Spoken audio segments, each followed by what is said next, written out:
আমি কি দোষ করলাম যার কারণে আমার সাথে এতটা বাজে ব্যবহার করলো লোকটা তা জানা নেই। এই জন্য ভার্সিটিতে যেতে চাইনি আমি। কিন্তু দাদি আমার কথা শুনল না।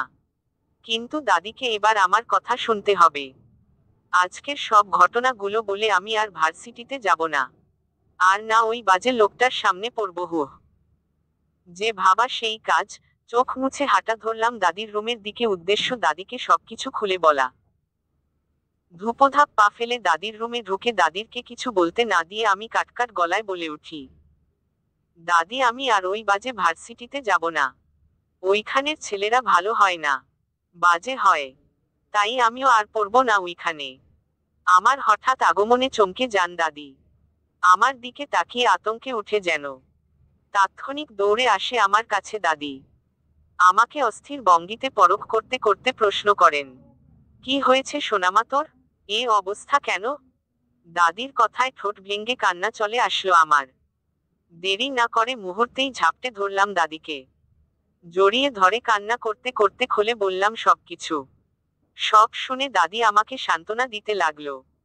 আমার পিঠে আদুরি হাত বুলিয়ে আদর করতে করতে বলল, সোনামা ভয় পাস না, আমরা আছি তো তোর সাথে। তাছাড়া ভার্সিটিটি তোর দাদাজানের। তাই যে তোর সাথে বাজে ব্যবহার করেছে তাকেও তোর দাদাজান ছাড়বে না। না খুঁজে বের করে পুলিশে দিবে। আমি তোর দাদাজানকে সব বলবো এই বিষয়ে। তুই ভয় পাস না কেমন? এবার যা তুই গিয়ে ফ্রেশ হয়ে আয়। 3টা বেজে গেছে, গোসল করে দুপুরের খাবার খেতে আয়। আমি তোর জন্য নিচে অপেক্ষা করছি, যা। দাদির কথাগুলো মনে ধরলো আমার। কথা না বাড়িয়ে মাথা নাড়ালাম।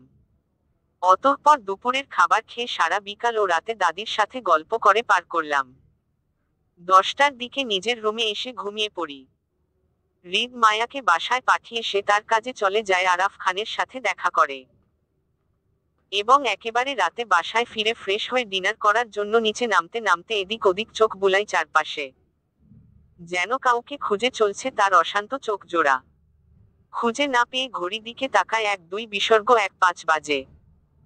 অনেকটা রাত হয়ে গেছে, হয়তো ঘুমিয়ে গেছে অনাকাঙ্ক্ষিত মানুষ।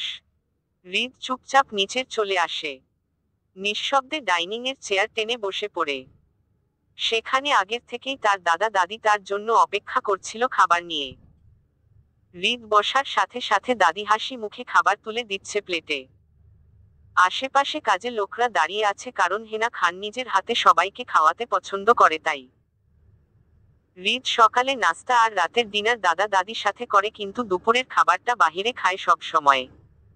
মায়া সকালের নাস্তা হৃদ যাওয়া পর করে। আর রাতের ডিনার হৃদের আসার আগে। কারণ হৃদের ভয় তার সামনে আসতে চাই না মায়া। হেনা খান হৃদকে খাবার তুলে দিয়ে ফিরে আসে আরাফ খানের দিকে। স্বামী প্লেটে খাবার তুলে দিতে দিতে আরাফ খানকে উদ্দেশ্য করে বলে ওঠে, আজ নাকি মায়ার সাথে কেউ ভার্সিটিতে অসভ্যতামি করেছে। তুমি কি জানো এই বিষয়ে কিছু? বাসায় ফিরে মেয়েটা কান্না করতে করতে শেষ।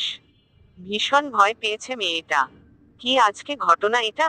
হুম মম, আজকের ঘটনা। মেয়েটা ভার্সিটি থেকে নাজেহাল অবস্থায় ফিরেছে। দুটো হাতে কেটে ছিঁড়ে গেছে অনেক। ভয়ও পেয়েছে ভীষণ। আমাকে বলছে যে ও নাকি আর ভার্সিটিতে যাবে না, পড়াশোনা করবে না। এমনিতেই আমি ওকে ভার্সিটিতে পাঠাতে পারি না। যেতে চাই না ভার্সিটিতে। আর এখন তো আরো যেতে চাইছে না। তুমি দেখতো, কে এই বাজে কাজটা করলো? কার এত বড় সাহস আমার সোনামা দিকে হাত বাড়ায়? কি বলছো এসব? সোনামার সাথে আমার ভার্সিটিতে একটা ছেলে অসভ্যতামি করছে, আর তুমি সেটা আমাকে এখন বলছো? ভীষণ রেগে কি হয়েছিল সোনামার সাথে আমাকে বলো। হেনা খান নিজের স্বামীকে সবটা খুলে বললেন কি হয়েছে তা সোনামার সাথে। সবটা শুনে রাগান্বিত হলো আরাফ খান। কি? আমাদের গার্ড দিয়ে ডাকিয়েছে, তাও আবার আমার অফিস রুমে? কত বড় সাহস! আচ্ছা সোনামা কি গার্ডটাকে চিনবে দেখলে? তাহলে 24 ঘন্টার মধ্যে আমি ও ছেলেকে ধরে জেলে দিব। হৃদ এতক্ষণ যাবৎ নীরব শ্রোতার মতন সবটা শ্রবণ করে যাচ্ছিল। খুব মনোযোগ সহকারে নিজের খাবার শেষ করে উঠে দাঁড়ালো, দাদাভাইকে উদ্দেশ্য বলল, এখানে সাহসের কিছু নেই দাদাভাই। তবে তোমার নাতনিকে বলে দিও কাউকে পোড়ানোটা ছেড়ে দিতে। তাহলে সেও জ্বলানোটা বন্ধ করে দিবে। বলেই টিস্যু দিয়ে মুখ মুছে চলে যেতে যেতে আবারও বলে ওঠে, তোমার নাতনিকে ভালো হতে বলে দাও দাদা ভাই, নয়তো কাঁপলে দুঃখ আছে ভবিষ্যতে। কথাগুলো বলেই হৃদ হনহন করে নিজের রুমে প্রস্থান করল। পিছন থেকে হৃদ চলে যাওয়ার দিকে হা করে তাকিয়েছিল হেনা খান আর আরাফ খান। মূলত তাদের মাথায় এটা ঢুকছে না যে মায়া কি এমন করেছে আর হৃদি বাকি বলে গেল তাদের। কনফিউজডের ছড়াছড়ি। সবকিছু নিয়ে ভাবতেই নিজেদের মাথা খালি খালি লাগছে এ মুহূর্তে তাদের। ড্রয়িং রুমে সোফায় বসে সামনে টেবিলে একগাদা বই নিয়ে বসে আছি আমি। সাথে আছে আমার ভিলেন দাদি। আমি যাতে পড়া রেখে না ঘুমাতে পারি তাই আমাকে রুম থেকে এনে ড্রয়িং রুমে পড়াচ্ছে তিনি। পড়া নামক প্যারা এখন সহ্য করতে হচ্ছে বলে অসহ্য লাগছে ব্যাপকভাবে আমার। তাই বই হাতা ছড়িয়ে ছিটিয়ে রেখেছি সারা টেবিল জুড়ে। তখনই দাদি ফোন বেজে ওঠে। ফোনের দিকে তাকিয়ে হাসি মুখে রিসিভ করে কথা বলতে থাকেন। আমি জানি কে কল করেছে দাদিকে। ছোট ফুপির কল করেছেন। আমি পড়া বাদ দিয়ে দাদির কথা শুনছিলাম বসে বসে। কথা বলার একটা সময় ফুপি জানি কি বলল দাদিকে তা জানি না, তবে দাদি তৎক্ষণাৎ বলে উঠে, হ্যাঁ আমার রুমে। তুই কি এক্ষুনি দেখতে চাইছিস? ড্যাশ। আচ্ছা দাঁড়া, দেখাচ্ছি। বলেই দাদি উপরে নিজের রুমে দিকে যেতে যেতে আবার পিছন ফিরে আমাকে উদ্দেশ্য করে বলে, খবরদার মায়া ঘুমানো চেষ্টা করবি না পড়া রেখে। আমি যাব আর আসবো। আর শুন, একটা ছেলে আসবে 2টা ফাইল নিয়ে, তোর দাদাজানের ফাইল ওইগুলা। আমি উপরে যাচ্ছি, তুই ফাইলগুলো ছেলেটার কাছ থেকে নিয়ে নিস কেমন? ছেলেটা তোর দাদাজানের অফিসের বিশ্বস্ত লোক। তাই কাজে লোককে বলিস ছেলেটাকে নাস্তা দিতে, ঠিক আছে? আমি হ্যাঁ বললাম। দাদি চলে গেল। আমি সাথে সাথে বই বন্ধ করে দিলাম। কিসের কি পড়া আবার হুহো। আহা কি শান্তি, কি শান্তি। কিছুক্ষণ মধ্যেই কলিং বেলের আওয়াজ কানে আসতেই দাদির কথা মনে পড়ল। কাজের লোকের আগে আমি দৌড়ে গিয়ে দরজা খুলে দিলাম। সামনে তাকাতেই ফাইলগুলো চোখে পড়ে আমার। কারণ যে লোক ফাইল নিয়ে দাঁড়িয়ে আছে সে এত লম্বা যে আমি তার বুক পর্যন্ত পড়ি, আর লোকটা ফাইলগুলো এক হাতে বুকে চেপে ধরে আছে, তাই তার দিকে কষ্ট করে তাকানো প্রয়োজন বোধ মনে করিনি। আমি তৎক্ষণাৎ 2 হাত বাড়িয়ে বলি, দিন ফাইলগুলো আমাকে দিন। কিন্তু অদ্ভুত ছেলেটা নড়াচড়া না দেখে আমি নিজেই টান দিয়ে ফাইলগুলো নিয়ে নিজের বুকের সাথে চেপে ধরলাম। ছেলেটার দিকে না তাকিয়ে সামনে ঘুরে বললাম, আসুন ভিতর আসুন, সোফায় বসুন। আমি আপনার জন্য নাস্তার ব্যবস্থা করছি, আপনি বসুন। হৃদ এতক্ষণ মায়া কাণ্ড বোকা হয়ে দাঁড়িয়ে রইল। আসলে সে আসার সময় আরাফ খানের কাছ থেকে ফাইলগুলো নিয়ে এসেছিল। কারণ সে চাই না তার বাড়িতে বাহিরের লোক আসুক। আগে সে নিজেই তার বাড়িতে মিটিং করত। কিন্তু মায়া হৃদের সামনে আসার পর থেকে সে খান বাড়িতে মিটিং করা বন্ধ করে দিয়েছে। কারণ তার এখন বাহিরের লোক আসাটা পছন্দ করে না। কেন পছন্দ করে না সেটা সে নিজেও জানে না। সে শুধু জানে তার বাড়িতে কেউ না আসুক ব্যাস।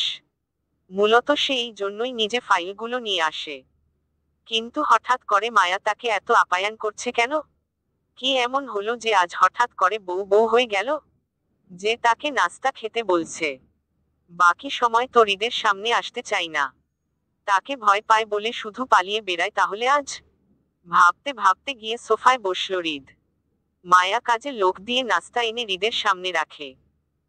হৃদকে দেখে কাজের লোক মায়াকে কিছু বলবে, তার আগেই হাতে ইশারায় তাদের চুপ থাকতে বলে হৃদ।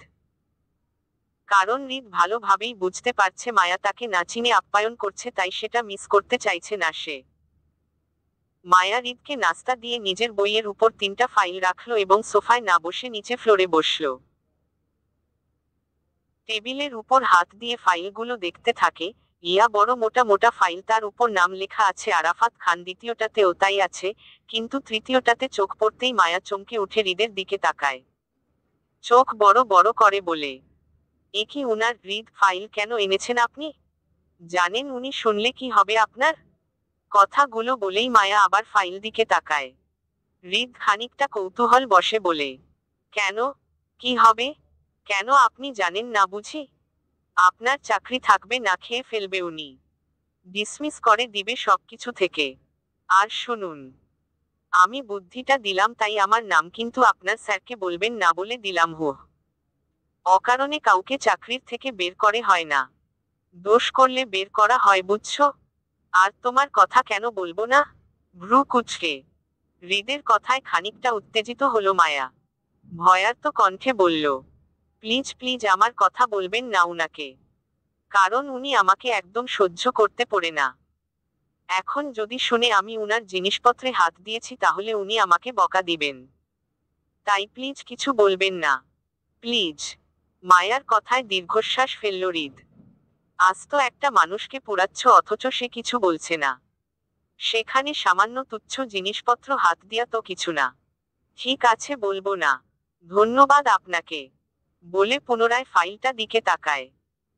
বড় বড় অক্ষরের উনার হৃদ নামটা মধ্যে নিজের হাত বুলাতে লাগলাম। পাশ থেকে সূক্ষ্ম নজরে উনি আমার কাজ দেখছেন, হয়তো বোঝার চেষ্টা করছেন আমি কি করতে চাচ্ছি। আমি বিষয়টিতে বিশেষ একটা মাথা ঘামালাম না। পূর্বের মতো ফাইলের উপর উনার নামটাকে দেখতে দেখতে বলে উঠি, আচ্ছা, আপনার স্যারের কি কোনো গার্লফ্রেন্ড আছে? না, সোজা সাপটা উত্তর। আপনি এত শিওর কিভাবে হন? ফাইল দিকে তাকিয়ে, আমি জানি তাই। কিভাবে? আপনাকে কি উনি বলেছেন এসব? আচ্ছা, আপনাকে একটা কাজ দিলে করতে পারবেন। আপনি উনার হৃদ গফ আছে কিনা আমাকে বলবেন, আর আমি দাদাজানকে বলে আপনার প্রমোশনের ব্যবস্থা করিয়ে দিব। কি পারবেন কিনা বলেন? বললাম তো গার্লফ্রেন্ড নেই। তুমি কি করবে এসব জেনে? কি কাজ তোমার? আমারই তো সব কাজ, কারণ আমার জন্য উনি ঝামেলায় পড়তে হয়েছে। আমি এই বাড়িতে একটা বিশেষ কাজের জন্য আছি। যতক্ষণ না কাজটা হচ্ছে আমি এই বাড়ি আর উনাকে মুক্তি দিতে পারবো না। তাই আমার জানাটা জরুরি যে উনার লাইফে বিশেষ কেউ আছে কিনা। তাছাড়া আমি কারো কাছে ওয়াদাবদ্ধ হয়ে আছি। তাই আপনি আমার কাজটা করে দিবেন তো আমি আপনাকে আপনার ন্যায্য পারিশ্রমিক দিব। আপনার জন্য যদি কারো জীবন বেঁচে যায় তো সেটা আপনার প্রাউড ফিল করা দরকার, তাই না? কথাটা বলেই আমি আর কোনো দিক না তাকিয়ে উঠে দাঁড়িয়ে নিজের রুমে যেতে যেতে আবার বলে উঠি, ভেবে দেখবেন বিষয়টি। আমি আশায় রইলাম কাল আমাকে জানাবেন অবশ্যই। দাদাজানকেও বললে হবে, দাদাজান আমাকে বলে দিবে। বলেই চলে আসলাম নিজের রুমে।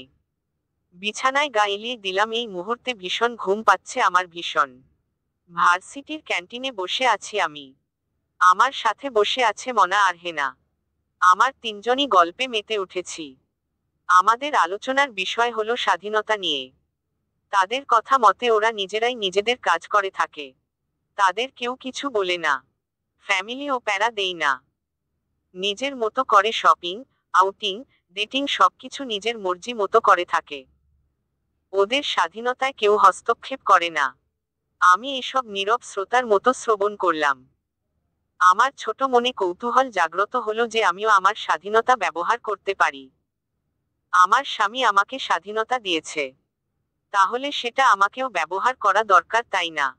তাছাড়া উনিও বা কি ভাববেন, যে আমি স্বামীর একটা কথাও শুনি না, বেয়াদব বউ আমি। আচ্ছা যাই হোক, ভুল মানুষেরই হয়, আমারও হয়েছিল। এখন ভুল শুধরে নিলেই তো হচ্ছে, তাই না? আমাকে উনা কথা শুনতে হবে। অনেক অমান্য করেছি উনার কথা, আর না। আমি হলাম উনার আদর্শ বউ। উনি তো আমাকে প্রথম দিনই স্বাধীনতার দিয়েছিল। আমি সেটা অমান্য করে কোথাও একা একা যাইনি। আমার অপরাধ। কিন্তু আজ তো যেতে পারি। স্বাধীনতা অর্জন করেছি আর তার ব্যবহার করব না। ভাবনা অনুযায়ী আমরা তিনজন মিলে ঠিক করলাম যে আজকে সারা দিন ঘুরব। প্রথমে শপিং করে আউটিং যাব। তাই যে ভাবা সেই কাজ। কিন্তু বিপত্তি ঘটল আমাকে নিয়ে। কারণ আমার পিছন পিছন ছুটছে দুই বডিগার্ড আর ড্রাইভার। কিন্তু আমি তাদের কিছুতেই আমার সাথে নিয়ে আমার স্বাধীনতার অপব্যবহার করতে পারবো না। তাই আমি তাদের তিনজনকে একসাথে করে বলে উঠি, আপনার বাসায় চলে যান, আমি আমার ফ্রেন্ডদের সাথে আউটিংয়ে যাচ্ছি। তাই আপনাদেরকে আমার সাথে নিতে পারবো না। একজন বডিগার্ড বলে, সরি ম্যাম, আপনাকে একা যেতে দিতে পারবো না। আপনার যেতে হলে আমাদের নিয়ে যেতে হবে, নয়তো আপনি আমাদের সাথে বাসায় চলুন। বডিগার্ডদের কথাগুলো আমার পছন্দ না। তাই তৎক্ষণাৎ আমি বলে উঠি, একদম না। আপনাদেরকে নিয়ে আমি আমার স্বাধীনতা অক্ষুণ্ণ করতে পারবো না। আপনার বাসায় যান। আমি দাদা দাদির সাথে কথা বলে নিব। যান। পাশ থেকে অন্য জন্য বডিগার্ড বলে উঠে, সরি ম্যাম, স্যারের নিষেধ আছে আপনাকে যাতে একা না ছাড়ি আমরা। বললাম তো আমি দাদাজানের সাথে কথা বলে নিব। দাদাজান কিছু বলবে না, আপনাদের যান। ম্যাম আপনি বুঝতে পারছেন না। বস মানবে না, রেগে যাবেন। বসের আদেশ আপনাকে ভার্সিটি থেকে সোজা বাসায় নিয়ে যেতে। আমরা যদি তা না করি তো আমাদের কারো চাকরি থাকবে না ম্যাম। আমি বলে উঠি, বস? এই বস আবার কে? ভ্রু কুচকে, আচ্ছা থাক বাদ দিন, শুধু শুনুন। আমি বললাম তো আমি দাদাজানের সাথে কথা বলে নিব, আর দাদির সাথে বাসায় ফিরে কথা বলবো। তারপরও যদি আমাকে আটকান তো আমি বাসায় গিয়ে আপনাদের নামে মিথ্যা নালিশ করব দাদা দাদি কাছে। তখন এমনিই আপনাদের চাকরির থাকবে না আর। ভেবে দেখুন কি করবেন। বডিগার্ড গুলো অসহায় ফেস করে আমার দিকে তাকিয়ে বলে, তো ম্যাম বসকে কি বলবো? আপনি বলবেন যে আমি স্বাধীনতার সদ্ব্যবহার করতে গিয়েছি। বলেই মনা হাত ধরে কেউকে কিছু বলতে না দিয়ে মোনাদের গাড়িতে উঠে বসি আমরা তিনজন। দীর্ঘ সময় শান্তিতে একটা নিঃশ্বাস ফেলি। কারণ আমি এই প্রথম ঢাকা শহরে একা একা বের হলাম। এখানে আমি এসেছি 3 মাস হয়েছে, কিন্তু কোথাও একা একা বের হয়নি। প্রথম প্রথম ভার্সিটিতে একা যাওয়া আসা থাকলেও পরে আর পারেনি। কেন পারিনি জানি না। অজানা এক কারণেই হঠাৎ করে দাদাজান আমার সাথে বডিগার্ড দিয়ে দেন। তাতেও আমি কিছু বলিনি অবশ্য। এসব ভাবতে ভাবতে গাড়ি এসে থামে শপিং মলের সামনে। আমরা তিনজন গাড়ি থেকে বের হয়ে সোজা শাড়ি দোকানে ঢুকলাম। সেখান থেকে পছন্দ মতো দুটো শাড়িও কিনলাম। ওরা দুজনও দুটো শাড়ি কিনলো। আমি জিনিস পছন্দ করতে পারি না বলে আর কিছু কিনলাম না। কারণ আমার সবকিছু দাদি পছন্দ করে কিনে দেয়। আমি দুটি শাড়ি নিলাম, একটা দাদির একটা আমার। দাদার জন্য খুব সুন্দর একটা ব্র্যান্ডের ব্রোচ কিনলাম। দাদাজান সবসময় এইগুলো পরে থাকেন কোটের সাথে। কেনাকাটার মধ্যে আমি বাড়ি কাজে লোকদের জন্য আর আমার বডিগার্ডদের জন্যও কিছু না কিছু নিলাম। হে না, মনা এটা সেটা কিনছে, আমি তাদের সাথে দাঁড়িয়ে তা দেখছি। শপিং শেষে আমরা বের হয়ে সোজা নিচে আসলাম। হে না, মনা আমার সামনে হাঁটছে আর নিজেদের শপিং ব্যাগ দেখছে ঠিক আছে কিনা। আমি একটু পিছনে ছিলাম, ওদের অনুসরণ করে হাঁটছিলাম। তখন কোথায় থেকে একটা লোক বেশ কিছু বডিগার্ড নিয়ে এসে আমার সামনে হাজির হয়। আকস্মিক ঘটনায় আহত হলাম আমি। ভয় পেয়ে মুহূর্তে চোখ তুললাম ছেলেটাকে দেখার জন্য। তখন আমার ছেলেটাকে দেখে মনে হয়েছে যেন শুধু এই ব্যক্তিকে এই মুহূর্তে না দেখলে আমার জীবনটাই যেন বৃথা হয়ে যাবে। আহা, এই বৃথা জীবন নিয়ে আমি পোরপারও হতে পারবো না গো। এক কথায় সাদা বিলাই, মানে সুন্দর পুরুষ। ক্রাশ নামক শব্দটি তখনই আমার জীবনের সাথে জড়িয়ে যায়। মাথায় ক্রাশ শব্দটি ঘুরতে লাগলো আর চোখ দিয়ে ছেলেটিকে দেখতে লাগলাম। লম্বায় 6 ফুট উচ্চতা, জিম করা প্রশস্ত বডি তার, চোখের মণিগুলো বাদামি রঙের ঘন পাপড়ির সাথে, ঠোঁটগুলোও গাঢ় লালচে রঙের। ভ্রুগুলো যেমন আর্ট করে রেখেছে মোটা করে কপালে, ঠোঁটের বাম পাশটাতেও একটা তিল আছে যেটা চেহারার সৌন্দর্য আরো বাড়িয়ে তুলছে। আমি হা করে তাকিয়ে এসব গবেষণা করছিলাম ব্যক্তিটির।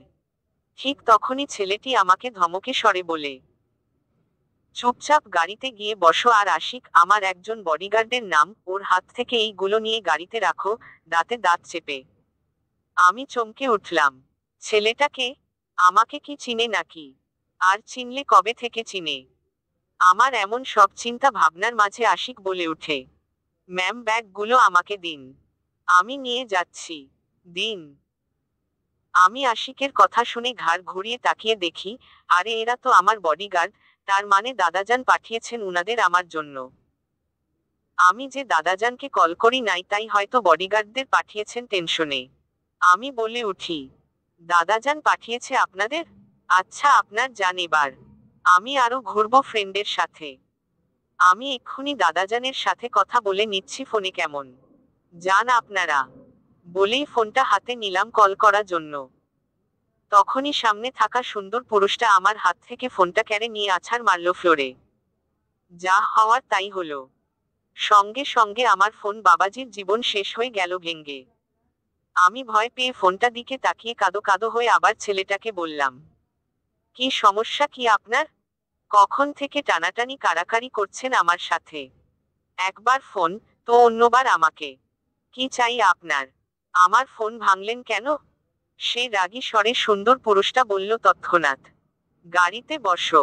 এই কে আপনি? হ্যাঁ, কেন যাব আমি আপনার সাথে?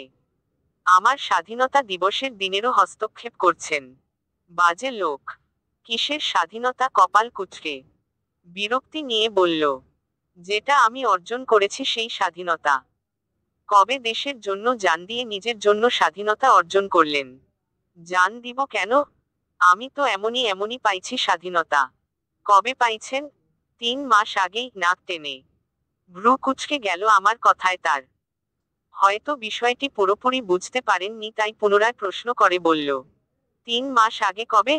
আর কে দিল তোমাকে স্বাধীনতা শুনি? ওড়না দিয়ে নাক মুছতে মুছতে ছেলেটা দিকে তাকিয়ে আবার বলি, আমার স্বামী দিয়েছেন। কখন দিল? প্রথম দিনই দিয়েছেন।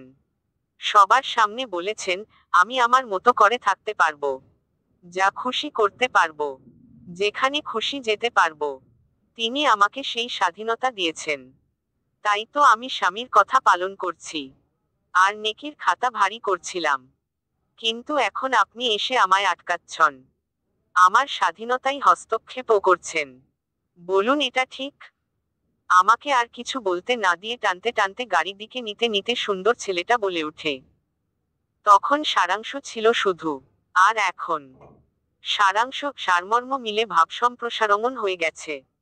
তাই আমাকে বুঝতে দাও বাকিটা কি হবে। তোমার না ভাবলেও চলবে। টানা 20 মিনিট গাড়িটি চলল। কেউ কারো সাথে কথা বললাম না। আমি রাগে আর কষ্ট কথা বললাম না। তিনি কেন কথা বলেনি তা আমি জানি না। তবে তিনি বেশ গম্ভীর মুখেই আমার পাশে গা এলিয়ে সিটে বসে আছেন। আমায় বাসার সামনে নামিয়ে দিয়ে পুনরায় ভারী গম্ভীর কণ্ঠে বলেন, আজ যেটা করলে ভবিষ্যতে এমন কিছু করার দুঃসাহসও করবা না কখনো। যাও, বাসায় যাও। বলে গাড়ি নিয়ে চলে গেল। আর আমি তাকিয়ে ছিল উনার যাওয়ার দিকে। আজব লোক তো একটা। এদিকে মায়া যাওয়া পর বডিগার্ডরা হৃদকে কল করে। হৃদ তখন অফিসে চেয়ারে বসে পায়ে ওপর পা তুলে এক হাত চেয়ারে ওপর রেখে অন্য হাতে 2 আঙ্গুল মুখের উপর রেখে গম্ভীর মুখে ক্লায়েন্টদের সাথে জরুরি মিটিংয়ে ব্যস্ত ছিল। হঠাৎ কল আসায় বিরক্তি নিয়ে একবার তাকায় সেদিকে। কারণ হৃদের ফোনটা ভাইব্রেশন করছিল হৃদের সামনে টেবিল। ফোনের স্ক্রিনের দিকে তাকিয়ে হাতে ঘড়ির উপর নজর রাখল। এই অসময়ে মায়ার বডিগার্ড কল করেছে দেখে হাতের ইশারায় সবাইকে চুপ করিয়ে কল রিসিভ করেছিল। তখনই মায়ার বডিগার্ড আশিক হৃদকে জানায়, বসো ম্যাম। তো স্বাধীনতা রক্ষা করতে একা একাই চলে গেল উনার ফ্রেন্ডেদের নিয়ে। আমাদেরকে পর্যন্ত সাথে নিয়ে যায়নি। আশিকের কথা প্রথমে বুঝতে না পেরে কপাল কুঁচকে প্রশ্ন করে, কিসের স্বাধীনতা? বসো ম্যাম বলল উনি নাকি আজকে স্বাধীনতার সদ্ব্যবহার করবেন। তাই উনি আউটিংয়ে গেছেন একা একা। আমাদের পর্যন্ত সাথে নিয়ে যাননি। আশিক একে একে সবকিছু বলল হৃদকে। এসব শুনে হৃদ মুহূর্তেই হাতমুষ্টি বদ্ধ করে নেয়, চোখ মুখ শক্ত করে। নিজের রাগ কন্ট্রোল করার চেষ্টা করে, তৎক্ষণাৎ দাঁড়িয়ে বলে, follow her, I am coming. কথাটা বলেই হৃদ কল কেটে সবাই উদ্দেশ্য করে বলে, মিটিং ইজ ডিসমিসড নাও। বলে হৃদ বেরিয়ে পড়ে মায়ার উদ্দেশ্য রাগে কটমট করে।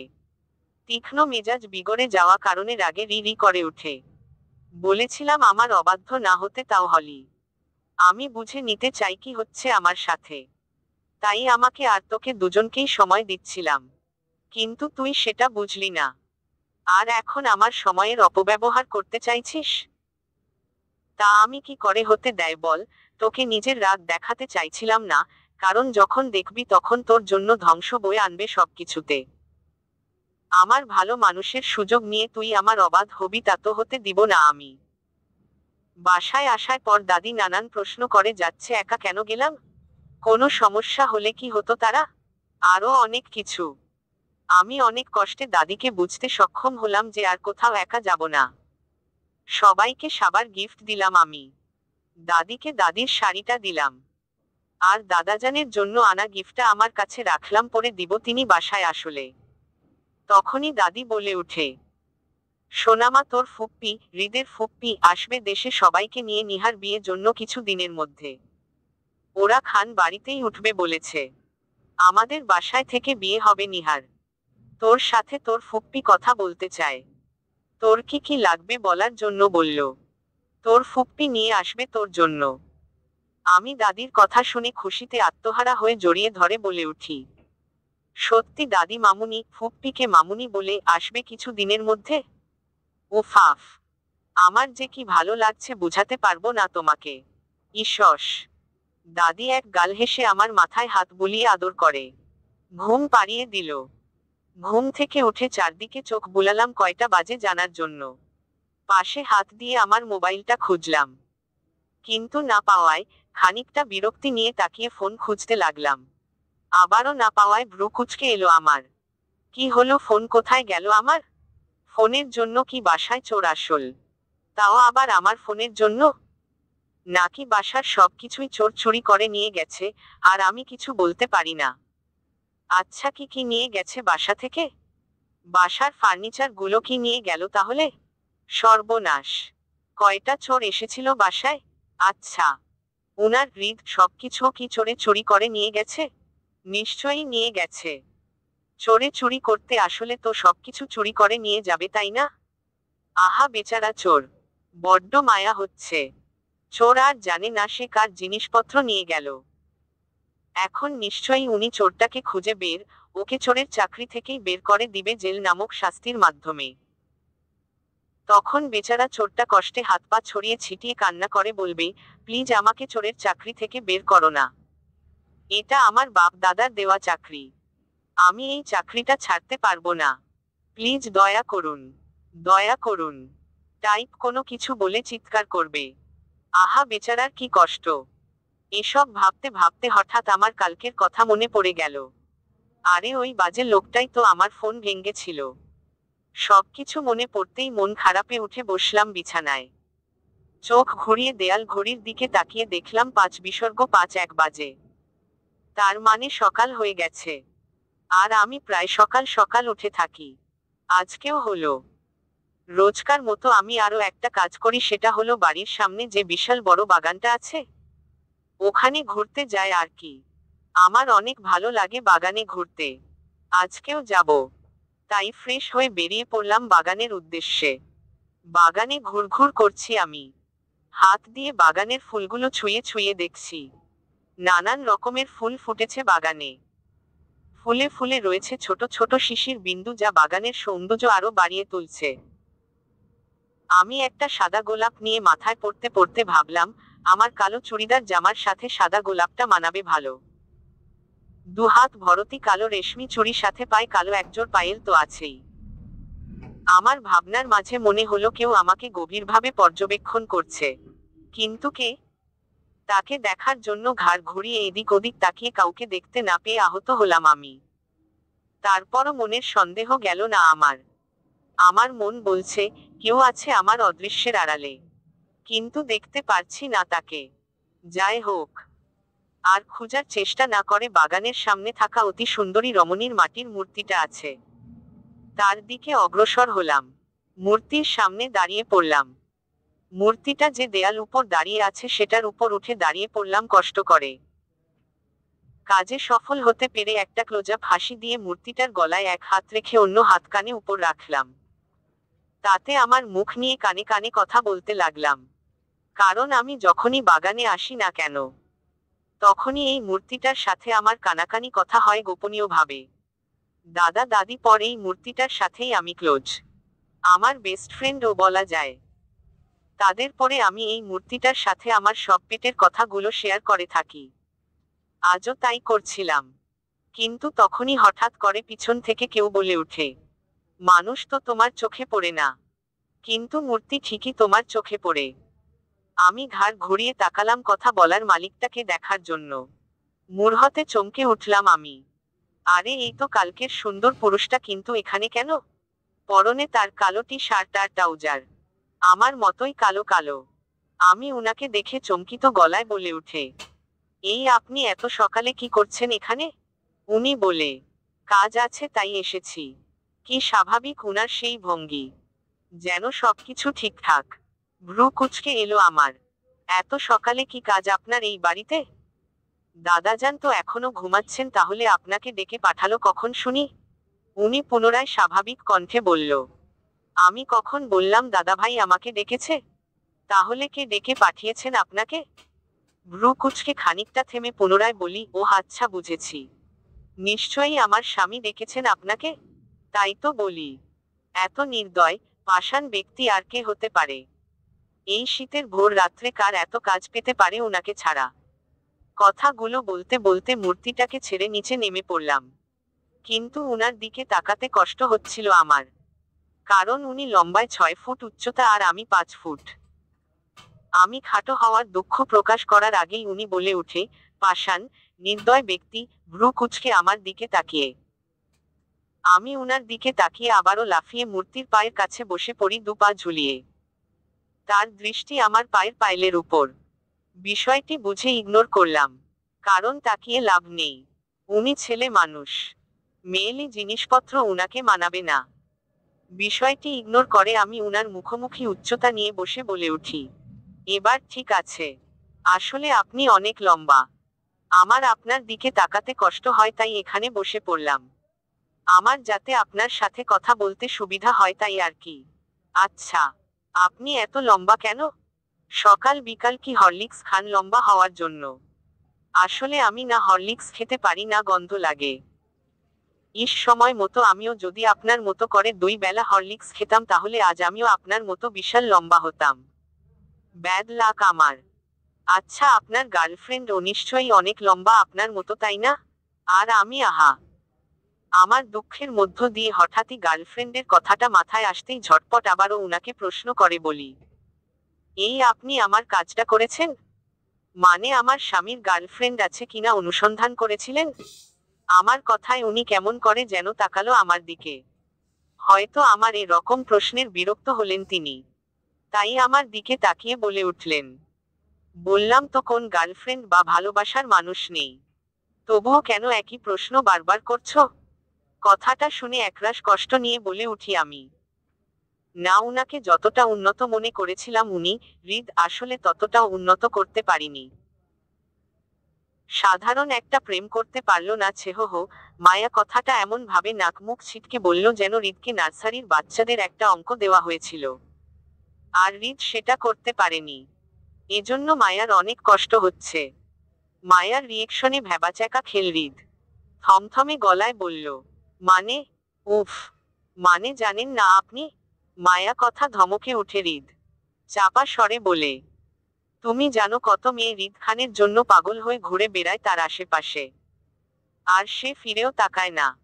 আর তুমি কি না, তাকে ছেহ বলছো? How dare you! আমি উনার কথা শুনে চোখ পাকিয়ে তাকালাম উনার দিকে আর বললাম, এই আপনি তো সাংঘাতিক পল্টিবাজ লোক। আপনাকে রাখলাম আমি আর আপনি গুণ গান গাইছেন আমার স্বামীর। How rude!